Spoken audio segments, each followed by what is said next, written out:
Hermanos, abrimos nuestras Biblias en esta mañana en el Evangelio según Mateo, capítulo 1.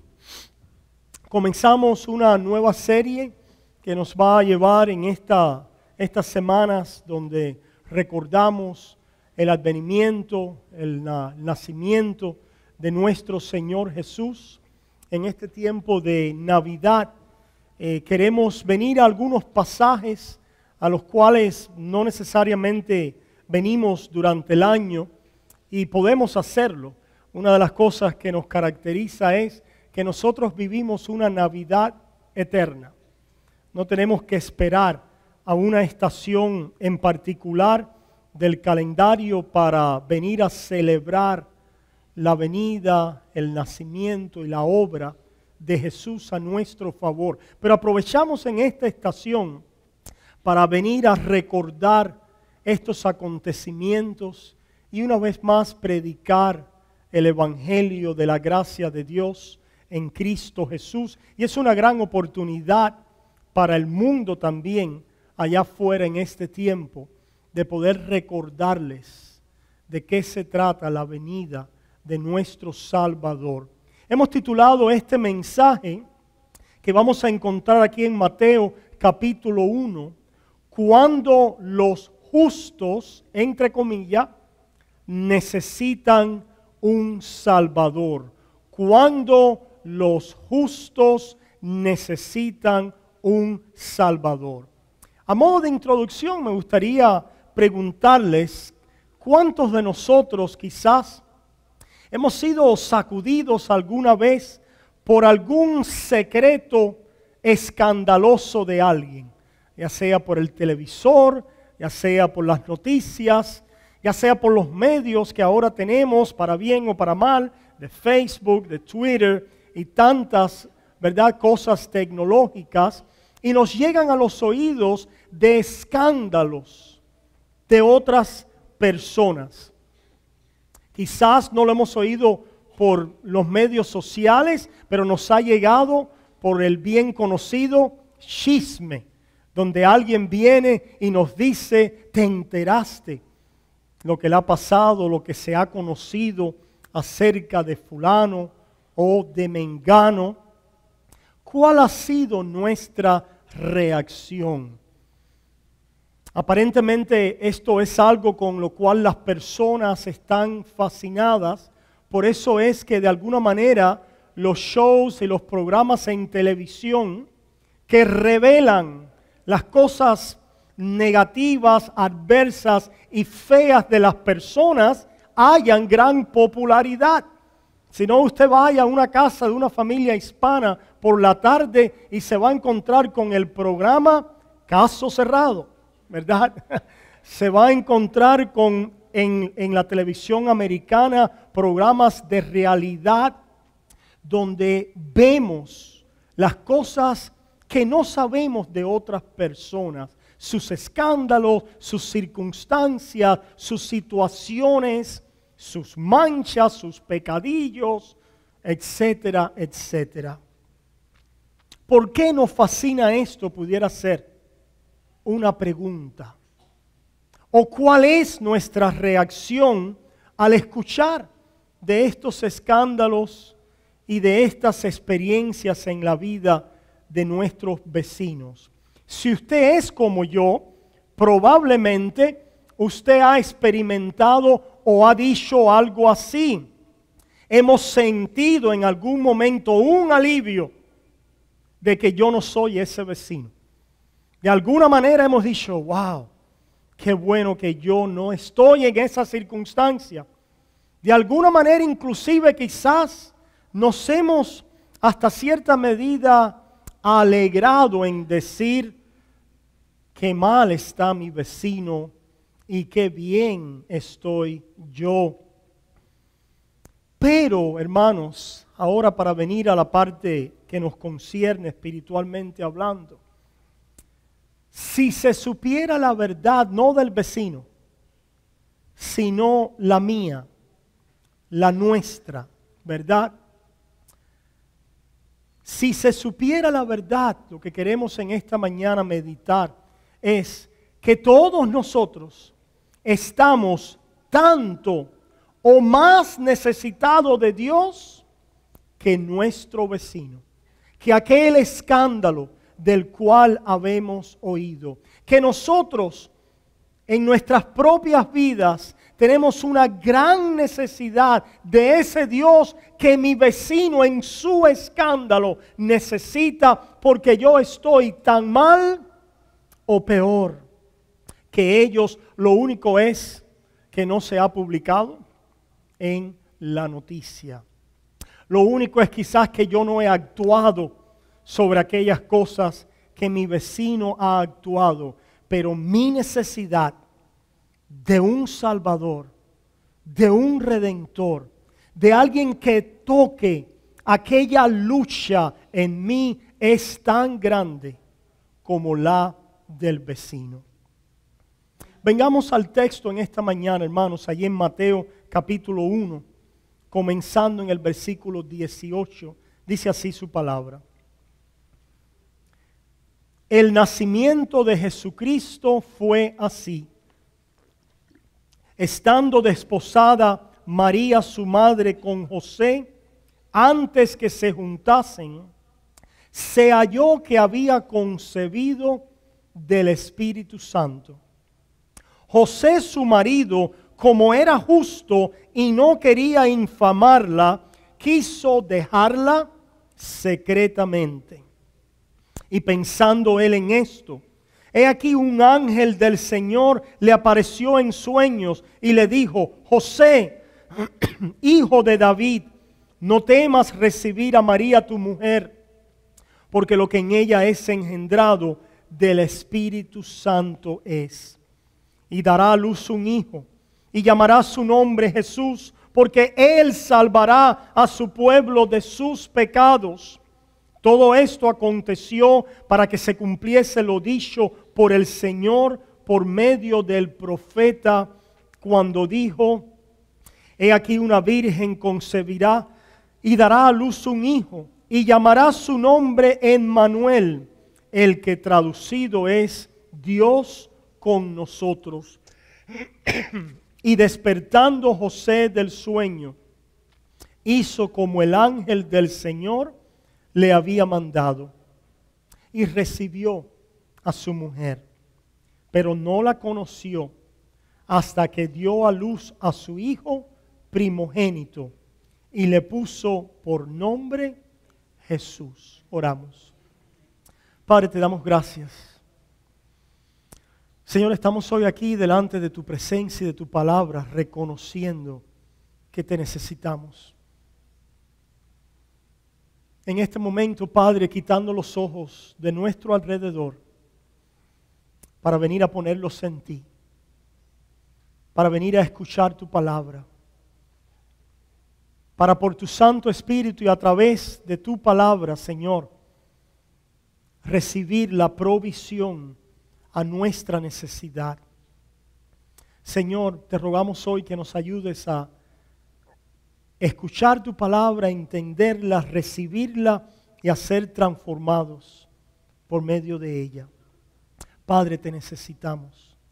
Reconocemos que sin ti nada podemos hacer y te rogamos que hoy, una vez más, lo hagas en nuestras vidas. Te pedimos estas cosas con el perdón de nuestras faltas y pecados en Cristo Jesús. Amén y amén. Hermanos, la idea principal con la que queremos trabajar en este mensaje titulado Cuando los justos necesitan un Salvador es la siguiente: que la historia de la redención en Cristo solo puede ser abrazada por quienes se ven profundamente necesitados de tal redención. La redención, la salvación de Dios en Cristo Jesús es solo para aquellos que ven su necesidad de este gran Salvador. Hermanos, es interesante los detalles que se nos cuentan en esta historia acerca de Jesús y María. Se nos dice que ambos estaban desposados, a diferencia, ¿verdad?, de relaciones en el día de hoy, aquel desposamiento, o cuando, como decimos en inglés, engaged, estamos, no me viene la palabra ahora en español, compromiso, aquel compromiso entre dos personas para casarse era considerado en aquel tiempo con la misma seriedad que el mismo matrimonio. En otras palabras, cuando una pareja se comprometían el uno al otro, era aquella fase prematrimonial donde ya quedaban oficialmente comprometidos el uno al otro, y para poder romper aquel compromiso se necesitaba algo así como un divorcio.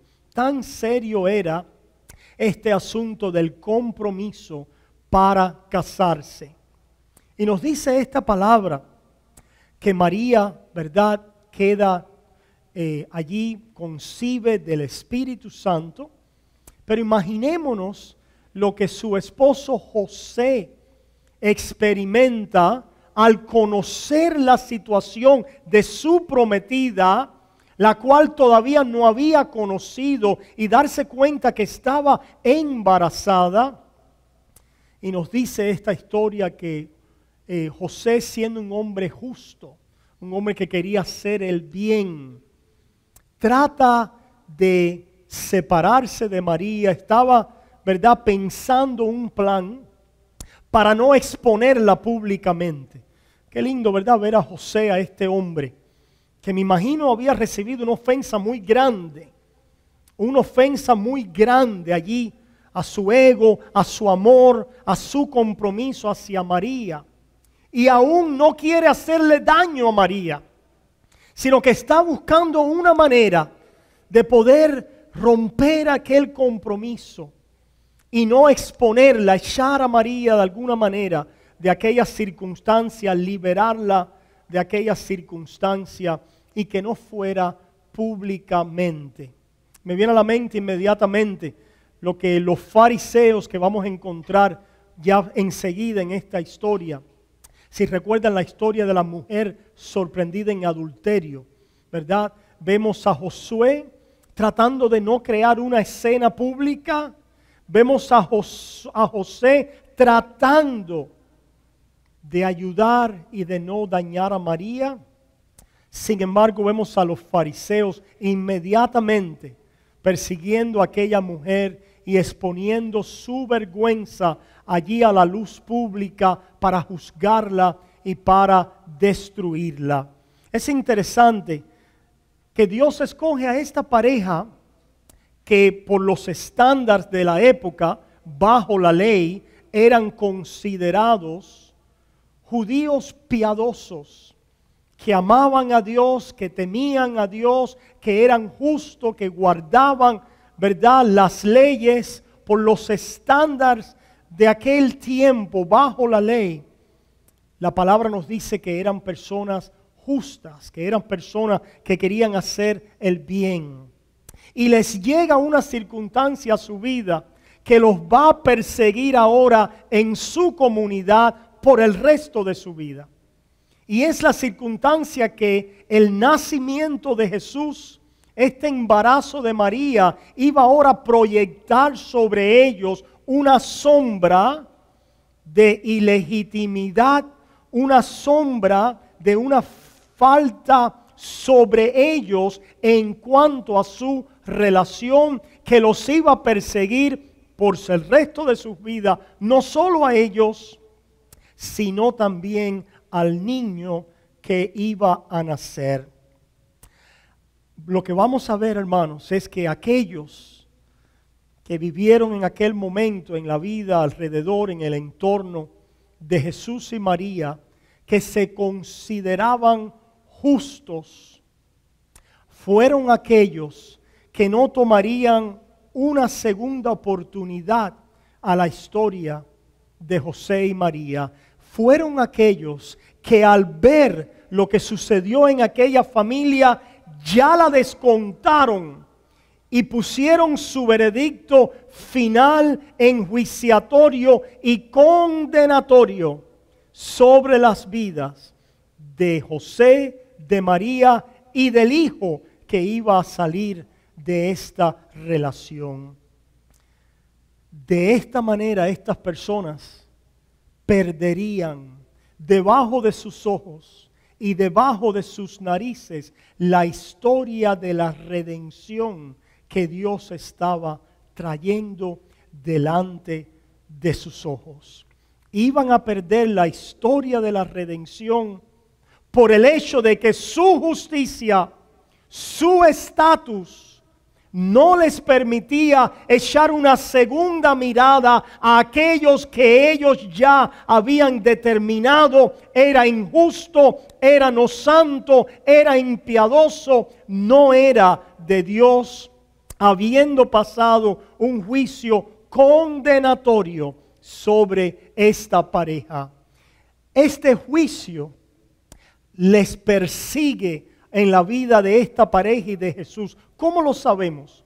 No se nos da necesariamente, explícitamente, cómo le persiguió a José y a María, pero lo vemos a través de la vida de Jesús y podemos entonces darnos cuenta que este estigma les perseguía a ellos también por aquellos que se consideraban justos en aquella sociedad. Vayamos un momentico ahí a Juan 8 para escuchar cómo este veredicto y este juicio persigue a esta familia y ahora especialmente la vida de Jesús. En el Evangelio de Juan capítulo 8 escuchamos lo siguiente en el versículo 39. Juan capítulo 8, versículo 39. Jesús está tratando una vez más con los líderes religiosos de aquel tiempo. Y ellos les responden a Jesús.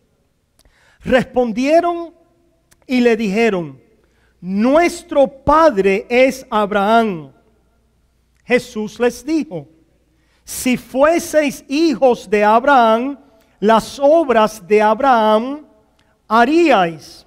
Pero ahora procuráis matarme a mí, hombre, que os he hablado la verdad, la cual he oído de Dios. ¿No hizo esto Abraham? Vosotros hacéis las obras de vuestro padre. Entonces le dijeron: nosotros no somos nacidos de fornicación.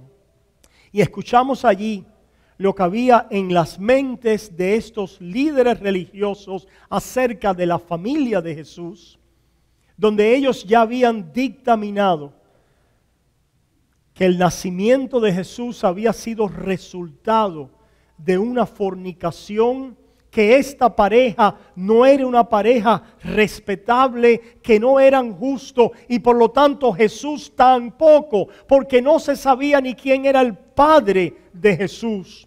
La acusación va aún más profunda cuando le dicen: nosotros no somos nacidos de fornicación, un padre tenemos que es Dios. Eso no solamente se convierte en una acusación religiosa, una acusación moral, sino una acusación también que viene ahora con tonos religiosos y espirituales.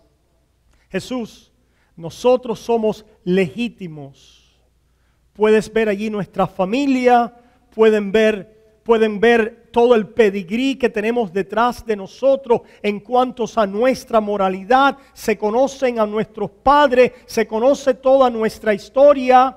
Y más que eso, somos fieles guardadores de la ley de Moisés y de la herencia recibida en Abraham. Pero tú, no sabemos ni quién es tu padre. Vemos un gran fallo moral en la vida de tu familia y no estamos seguros que verdaderamente ustedes adoran al Dios verdadero de Israel. nosotros sí adoramos al Dios de Abraham, de Isaac y de Jacob. Y así vemos, hermanos, que aquellas personas que debían haber recibido el ministerio que Dios traía a ellos por la boca de Jesús, no lo reciben.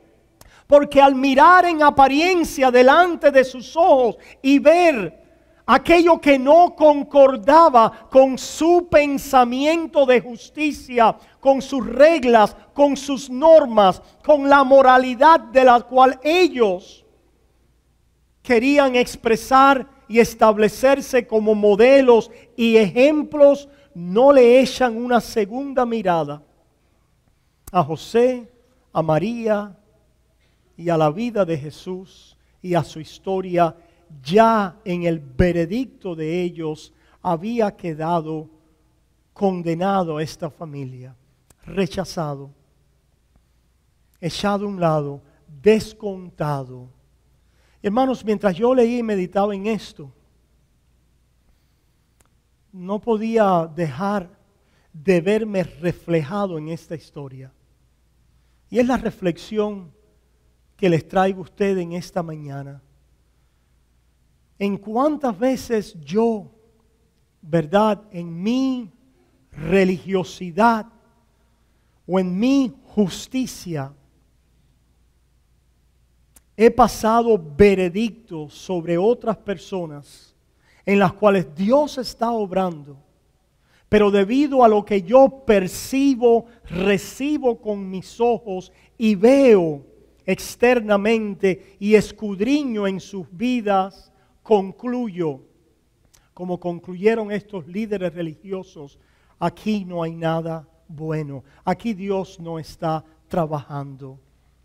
Veo en mí esa inclinación a pasar juicios condenatorios, juicios descalificantes sobre otras personas, las cuales no veo llegar a mi propio estándar. Yo no sé si a ustedes les pasa igual.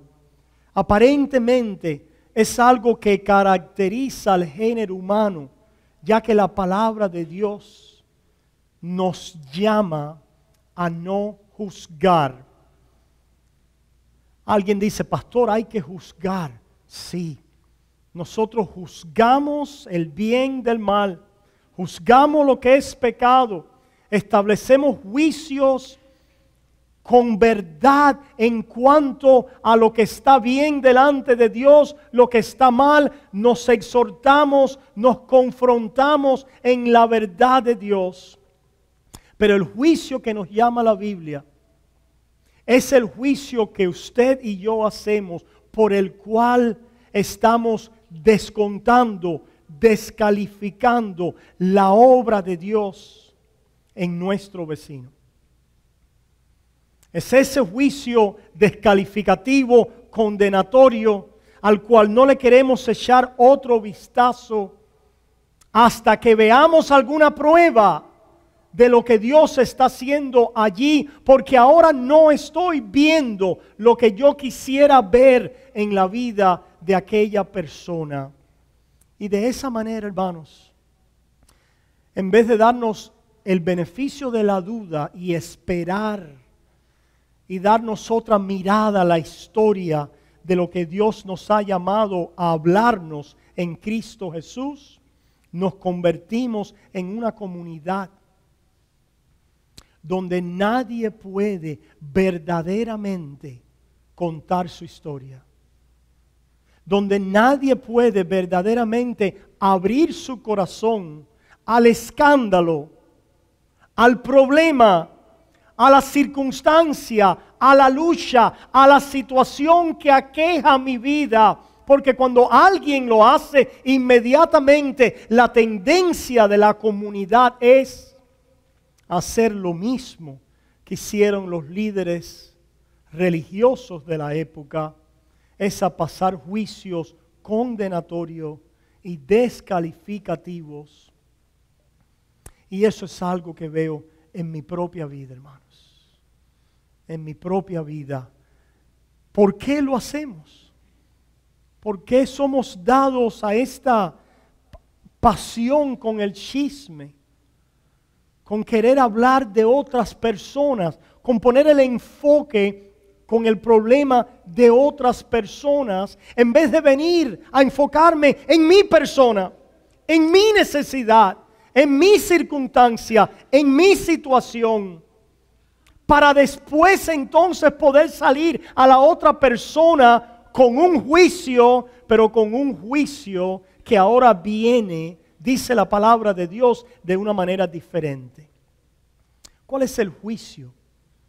¿O de qué manera Dios nos llama a enjuiciarnos? A propósito, la palabra juicio no es solamente la idea de ir a una corte y de pasar un veredicto, ¿verdad? Aunque definitivamente tiene que ver con la idea de un veredicto, de un juicio sobre alguien, pero tiene que ver también con el hecho de poder pasar unos a los otros, de poder hablarnos la verdad, de poder decirnos la verdad de Dios, de poder a la luz de su palabra ver nuestras vidas, escudriñarnos, presentarnos delante de los unos a los otros en intimidad y hablarnos la verdad. Ese juicio que Dios nos llama a hacer en hablarnos la verdad en relaciones y en intimidad, dice la Biblia que somos llamados a hacer juicio con misericordia. Con misericordia. ¿Y qué será lo que quiere decir el ser llamado a hacer juicio con misericordia? En otras palabras, nosotros no somos llamados a cerrar nuestros ojos de la realidad de una circunstancia o del problema o la necesidad que puede existir en mi vida o en la vida de otras personas. No somos llamados a cerrar los ojos acerca de nuestra historia. Nosotros somos de los que queremos poder decir nuestra historia. Y no solamente la historia pasada, sino la historia presente. ¿Y sabes qué? Lo podemos hacer delante de Dios.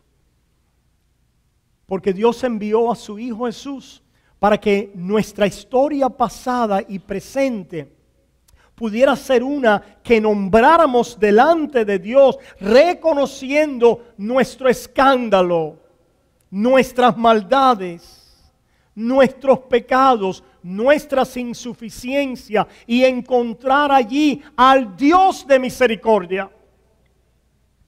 Encontrar allí a un Dios que dice: yo di mi sangre y morí tomando sobre mis espaldas todo tu escándalo, todas tus maldades, todos tus pecados. Si vienes a mí, en mí encuentras perdón y descanso y vida nueva para hoy y para siempre.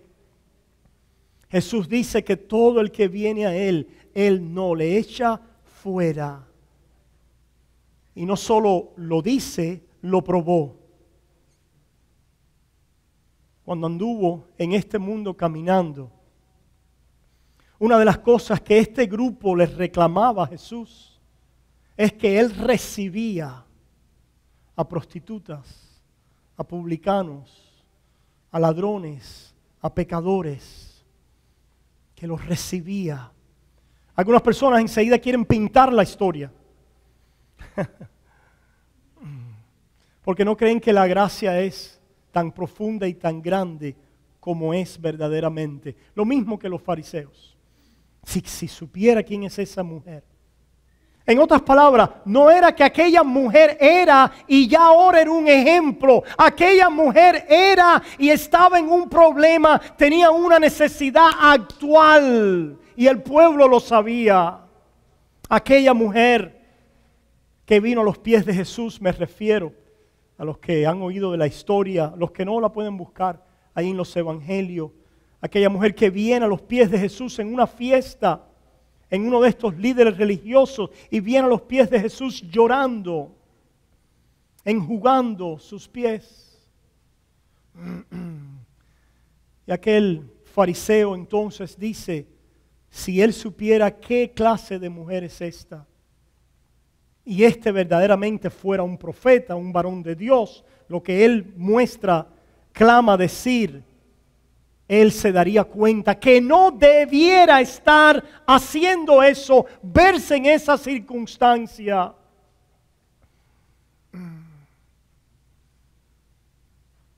Hermanos, muchas veces nosotros, debido a nuestros juicios justos, pero sin misericordia, estamos invalidando, negando, echando a un lado la obra que Dios está haciendo entre pecadores, entre aquellos que están luchando hoy con grandes problemas morales, espirituales, personales, familiares. Una de las razones muchas veces por las cuales los pecadores no vienen a nosotros es precisamente porque han venido y lo que le hemos dado una y otra vez es: para venir tienes que limpiarte, tienes que mejorarte, tienes que hacerte digno de entrar delante de Dios y, por supuesto, de venir a esta asamblea digna y moral de los representantes de Dios. Y los pecadores andan en este mundo, y muchos han llegado y tratan de llegar, y no encuentran una comunidad donde cuando lleguen, y ellos llegan de una manera honesta, muchas veces. ¿Por qué honestas? Vienen vestidos como se viste el mundo, ¿verdad? Vienen hablando de problemas que son sus problemas. Inmediatamente, ¿qué hacemos nosotros? No, ese no. Usted no, fulanito, ¿viste lo que dijo? Oh. Inmediatamente le comunicamos al mundo que ellos no pueden encontrar a un Salvador, porque para encontrarlo tienen que limpiarse por sus obras y su justicia. ¿Qué estamos comunicando nosotros en nuestras vidas, hermanos? Al mundo que nos rodea. ¿Con qué mensaje nosotros estamos llegando a los pecadores?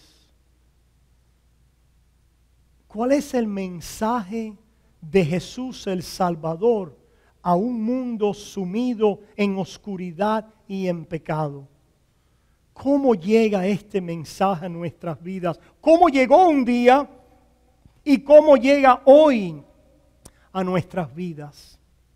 ¿Será que mi justo juicio causa que yo me desconecte de la forma en que Dios quiere obrar en mi vida y en la vida de otras personas? ¿Será que mis juicios descalificativos, condenatorios, definitivos acerca de la vida de alguien ha hecho que ya yo haya terminado con ver la obra y la mano de Dios en esa vida y esté buscando, ¿verdad?, la fuerza, las señales de gloria en otras vidas, pero no puedo confiar que Dios está obrando en aquellas vidas que no machean mis expectativas de la forma, el tiempo, dónde y cómo Dios debe estar obrando en nuestro entorno y en nuestras vidas. Y la pregunta es, ¿será que nos hemos visto nosotros primero? ¿Será que nosotros todos los días, cuando Dios nos juzga delante de su ley, no pasa un juicio sobre nosotros, que es un juicio de misericordia? ¿Será que nosotros ya hemos avanzado tanto, hemos llegado a aquel nivel de espiritualidad donde ya no necesitamos la misericordia y la compasión de Dios? Porque si Él me juzgara hoy, ¿quedaría condenado al infierno? ¿Será que hemos perdido la conexión con el Dios que me recibe hoy, no sobre la base de mis obras justas, sino me recibe sobre la base de perdón y misericordia para volverme a decir, párate y acércate en servicio, en amor, porque yo te he ya recibido, porque yo te he perdonado. ¿Será que hemos perdido ese sentido de lo que Dios ha hecho en nuestras vidas y continúa haciendo diariamente? El mundo rechaza la redención de Dios porque no armoniza con su propia gloria, enfoque o perspectiva. El mundo tiene un brillo, ¿verdad? El brillo no es solamente el brillo del dinero o el brillo del placer, es el brillo también de la religión, de la propia reputación, de mi propia justificación, donde el hombre dice, yo tengo mi propia gloria, yo soy respetable, yo soy bueno, yo soy justo, yo soy confiable. ¿Y será que perdemos la obra de la redención en otros y en nosotros mismos? Porque no nos vemos como ese necesitado. Porque no nos vemos en la misma situación de necesidad delante de Dios que mi vecino, que aquel que tuvo el escándalo, que aquel que cayó, que aquel que se ha hecho pública su necesidad, su vergüenza, su pecado. Nos vemos como que nosotros ya hemos alcanzado, ya hemos logrado. Y no como aquellos que hoy estamos bebiendo de una misericordia y de una compasión que es la que nos permite hoy acercarnos delante de Dios y confesar su nombre otra vez y amar y librarnos también quizás de grandes caídas, las cuales habitan en nuestros miembros. Estas personas llegaron al convencimiento de que ellos eran justos delante de la ley de Dios, de que ellos guardaban y cumplían esta ley. Y al pensar así de esta manera, para poder fortalecer su caso, tenían que andar cazando a aquellos que no llegaban y no cumplían esta ley, para así ellos exaltarse. ¿No es eso lo que pasa con nuestra carne? ¿Será que cuando nosotros vivimos emitiendo nuestros juicios, nuestros chismes, cuando nosotros vivimos viendo a aquel que ha caído de una manera que no es con misericordia y con compasión, dice la palabra de Dios que el verdadero amor que hace cubre multitud de pecados, que quiere perdonar, quiere restaurar, quiere cubrir la vergüenza y el pecado. No es que quiere justificar, ¿entienden? No estamos hablando de justificar lo malo, sino es aquel que al ver lo malo en el otro, mirando lo malo en el otro, se acuerda de lo malo en sí mismo. Y al acordarse de lo malo en sí mismo, recuerda las misericordias y la compasión que Dios me ha dado a lo malo de mi vida. Y al tener esa convicción y al vivir en ese entendimiento y en esa fe, me volteo yo entonces al otro y a lo malo del otro, con compasión, con misericordia y a esperar lo mejor de Él, no lo peor. Hermanos, esa es la forma en que la gracia impacta nuestras vidas. A veces decimos, la gracia ha impactado mi vida, ya yo no robo, ya yo no mato a nadie, ya yo no tomo alcohol, ya yo no estoy en los bares, ya yo no busco prostitutas. Una de las maneras poderosas de ver tu crecimiento espiritual y cómo la gracia está impactando tu vida es en el juicio que sale de tu boca hacia otros. Por eso es que dice Santiago, allá en el capítulo 4. Vayamos un momentico, allí a Santiago capítulo 4.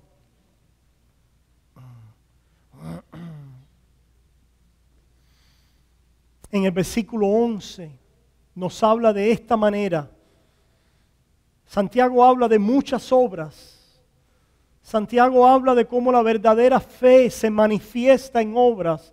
Y escuchen una de las obras de las cuales Santiago habla, que tiene que ver con el corazón. Con el corazón. Con aquella condición que si le prestamos atención, la podemos ver en nosotros. La podemos ver en nosotros, pero no la vemos, porque es fácil ver que dejé de fumar. Es fácil ver que dejé de tomar. Es fácil ver que mi vida externamente y en ciertos hábitos ha cambiado. Pero la pregunta es si tú te has visto como alguien que ha recibido una gracia profunda para alguien malo como tú. ¿Y qué impacto tiene eso hacia aquel a tu lado? Y lo que quiero confesar es que ese soy yo. Esa es mi carne. Mi carne cada vez que mejora, no la carne, sino mi vida, cada vez que veo algo bueno, hay una característica que sale de mi carne y de mi pecado, que es el creerme mejor que otro.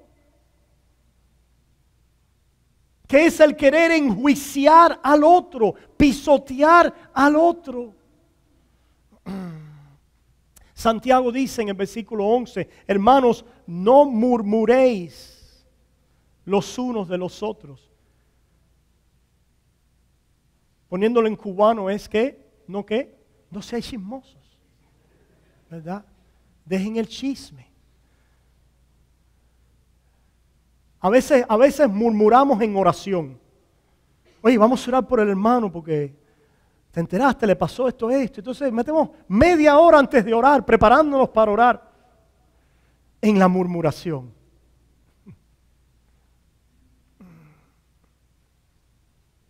De alguna manera como que nos hace sentir mejor el hecho de que hay alguien en problema, pero yo no soy el del problema. Cuando debiéramos vivir todos los días con un sentir de que si la mano de Dios no me sostiene hoy, yo soy alguien que ruedo y que caigo como el más vil de los pecadores. Y veo esa maldad en mí. Eso es algo que la gracia en Cristo Jesús nos enseña para no tener confianza ninguna en nuestra carne. Y dice Santiago, hermanos, no murmuréis los unos de los otros. El que murmura del hermano y juzga a su hermano, murmura de la ley y juzga a la ley. Pero si tú juzgas a la ley, no eres hacedor de la ley, sino juez. En otras palabras, cuando nosotros no somos capaces de hacer juicio con misericordia, porque debajo de la ley nos hemos dado cuenta que no somos hacedores de ella. Que uno lo hizo y fue Cristo, y en Él ahora hemos recibido nuestra justicia y perdón, y podemos dar frutos conforme a ella por la gracia y a través de la fe. Cuando nosotros no vemos eso, lo que estamos viendo delante de los requisitos y requerimientos de Dios es cuán proficiente y cuán bueno hemos sido, a diferencia del hermano. Y lo que sale de ese espíritu es un espíritu enjuiciador, chismoso, murmurador, querelloso, con una pintura de piedad externa. Pero no hay en él vida de gracia. Porque la gracia busca restaurar, perdonar, cuidar, ganar al hermano. Mi carne busca destruir, traer querellas, enjuiciar, hacerme a mí lucir mejor. Santiago dice que nos convertimos en juez, pero solo hay un juez. Y Él en Cristo Jesús hace juicio en misericordia. Vemos que esta situación persiguió la vida de Jesús. No lo oímos de José y María, pero sabemos que si Jesús fue blanco de este fuego, también estuvo en la vida de esta pareja. Yo no sé usted, pero a veces es peor para un padre que se metan con el hijo que se metan con uno mismo. ¿Cómo se sentirían José y María bajo estas acusaciones que eran falsas e infundadas? Quizás usted y yo hemos estado bajo el juicio y la acusación infundada y verdadera porque hemos hecho mal.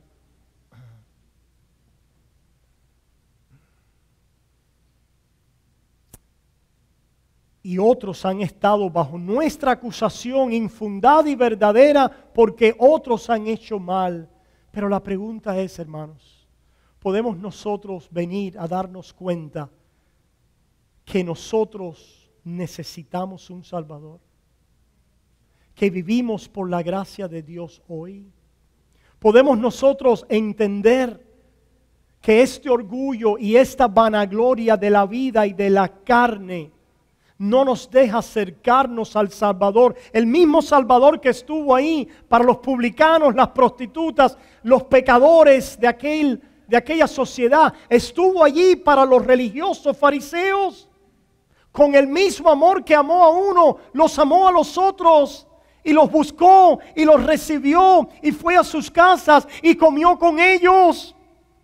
No es que Cristo favoreció a unos sobre otros. No es que rechazó a los fariseos y no tuvo nada que ver con ellos. No es que el pecado de ellos de alguna manera no podía encontrar en Jesús también limpieza y perdón o un redentor. No. Cristo los amó. Los buscó. Pero aquellos que se consideraban justos rechazaron a Jesús. Lo rechazaron. Los rechazaron en su tren de gloria, con su brillo. Los rechazaron con sus juicios. ¿Qué deberían haber hecho? Deberían haberse humillado. Como aquellos otros pecadores venían a Jesús. Alguien puede preguntar en esta mañana: pastor, ¿qué debo hacer yo para venir a Jesús? ¿Cómo puedo llegar yo a Jesús? Acércate hoy a Él, así como estás. Una de las cosas que se ha oído frecuentemente es: para venir a Jesús tienes que dejar de hacer esto, tienes que dejar de hacer aquello, tienes que abandonar tus pecados. ¿Cuál es tu pecado? Tienes que dejar esto para venir a Jesús, para que Él te reciba. ¿Cuál es tu problema? Tienes que arreglar aquello para venir a Jesús, para que Él te reciba. Hemos crecido bajo ese entendimiento. Es un entendimiento que nos viene del trasfondo católico romano, de la idea de tener una verdadera contrición, actos que nos preparan para que entonces Dios nos reciba con cierta justicia, la cual ahora traemos para mostrarles a Dios que aunque no soy digno de llegar a Él, pero hay algo digno en mí de que Él me reciba. A lo largo de la historia también ha habido diferentes enseñanzas conocidas como preparacionistas, aún en la iglesia reformada. Para llegar a Jesús tienes que prepararte, tiene que haber algo, tienes que hacer algo con tus pecados, tienes que hacer algo allí en tu corazón, abandonando, preparándote para que Él entonces te reciba.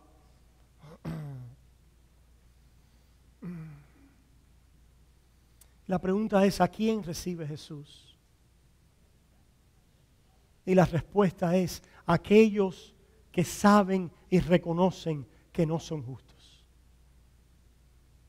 que no pueden traer nada como preparación, que no pueden traer nada de su propia fabricación, de su propia producción humana, para que Él nos reciba. Ni siquiera nuestra fe y arrepentimiento es la base de aquello que Dios mira como digno para recibirnos, sino simplemente esa fe, ese arrepentimiento, es el cambio de mente en confianza, reconociendo ahora que yo soy un gran pecador e injusto, pero que Jesús es el Salvador de pecadores como yo y me llama a encontrar perdón en Él.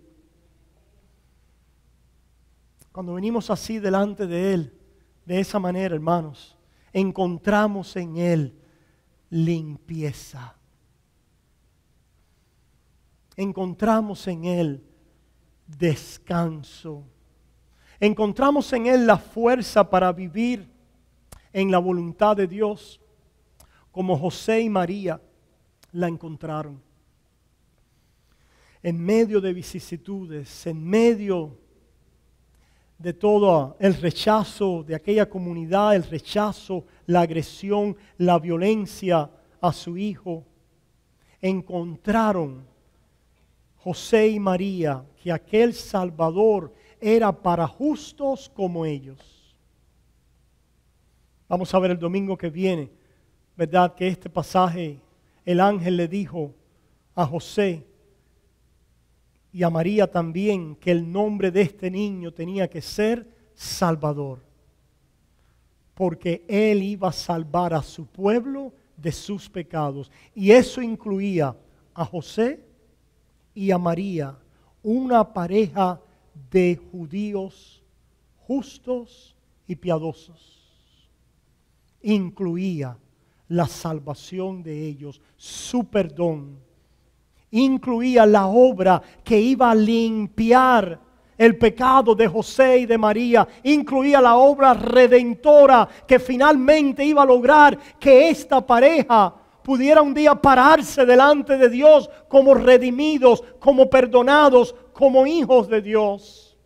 La obra que nos hace pararnos hoy delante de Dios y escuchar su veredicto de que yo no te condeno y te recibo como mi hijo amado, para que ahora seas mío por toda la eternidad, para liberarte ahora día tras día de tus pecados, de nuestras maldades, de nuestras injusticias. Cada vez que venimos a Él, encontramos en la comunión de ese perdón al Señor y Salvador, que ha venido para darnos vida y vida en abundancia. Oramos. Padre, te damos gracias. Señor, reconociendo delante de ti el engaño de nuestra carne, el pecado que habita en ella y que se manifiesta no solamente a través de aquellos pecados que nosotros usualmente señalamos, sino aquellos pecados que tienen que ver con nuestra propia justificación y validación delante de ti y de los hombres. Señor, permite que podamos ahora llevar la cruz como aquel veredicto final de nuestras vidas. Señor, permite que nuestra única esperanza y confianza esté basada en la persona de tu Hijo y en su obra a nuestro favor. Y permite que de ahí, Señor, podamos ser libres de la condenación, del juicio, de la opresión de Satanás en nuestras vidas, para una vez más levantarme, ir a tu presencia, ir a tu pueblo y servirte. Padre, permite que podamos ser esa comunidad donde podamos traer nuestras luchas y confesarlas, porque haya juicio y amor con misericordia. Te pedimos estas cosas en el nombre de Jesús, y el pueblo de Dios dice amén y amén. Bendiciones, hermanos.